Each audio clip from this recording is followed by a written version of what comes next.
Video बना की नाम है मुझे बोल के वेपन लेके अब कैमरे पुत्र देख रहे हैं भाईजान। ये बंदा पकड़ा है, ये शताब कॉलोनी में वेपन लेके घर में घुसा। ये मुबीन नाम है इसका।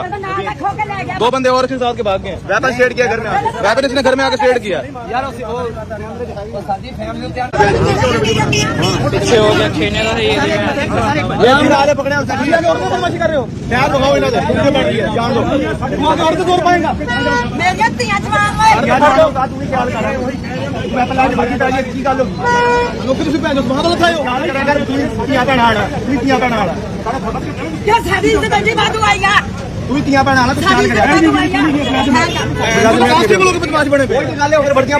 दहशतगर्दी कर रहे हो कर रहे